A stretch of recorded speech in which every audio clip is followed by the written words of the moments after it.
এইবাৰ যুঁজ অৱশ্যই বেলেগ, কাৰণ এইবাৰৰ যুঁজ এই নিৰ্বাচন অসম ৰক্ষাৰ নিৰ্বাচন, এই নিৰ্বাচন সম্প্ৰীতি ৰক্ষাৰ নিৰ্বাচন, এই নিৰ্বাচন গণতন্ত্ৰ ৰক্ষাৰ নিৰ্বাচন, এই নিৰ্বাচন যিসকলে জাতি মাটি ভেটি বুলি কৈ অসমৰ সকলো মাটি আম্বানী আদানী আৰু মুখ্যমন্ত্ৰীৰ পৰিয়ালক দিলে সেইসকলক পৰাজিত কৰাৰ নিৰ্বাচন।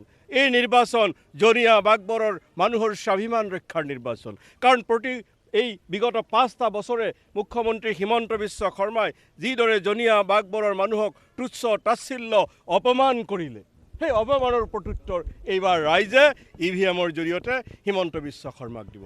এই নিৰ্বাচন বৰপেটাৰ স্বাভিমান ৰক্ষাৰ নিৰ্বাচন, কাৰণ আপোনালোকৰ মনত আছে হিমন্ত বিশ্ব শৰ্মাৰ হেনো বৰপেটালৈ আহিলে পাকিস্তান লাগে।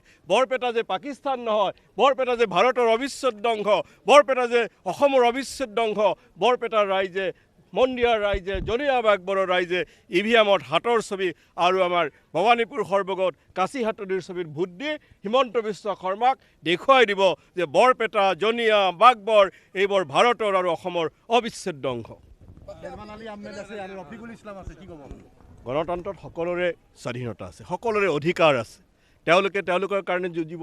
কিন্তু এই নিৰ্বাচনটোত দুটা পক্ষৰ নিৰ্বাচন, কংগ্ৰেছ বনাম বিজেপি, কংগ্ৰেছ আৰু সহযোগী জোটবন্ধন আৰু বিজেপি আৰু তেওঁলোকৰ মিত্ৰজোঁট, ইয়াৰ মাজৰ নিৰ্বাচন।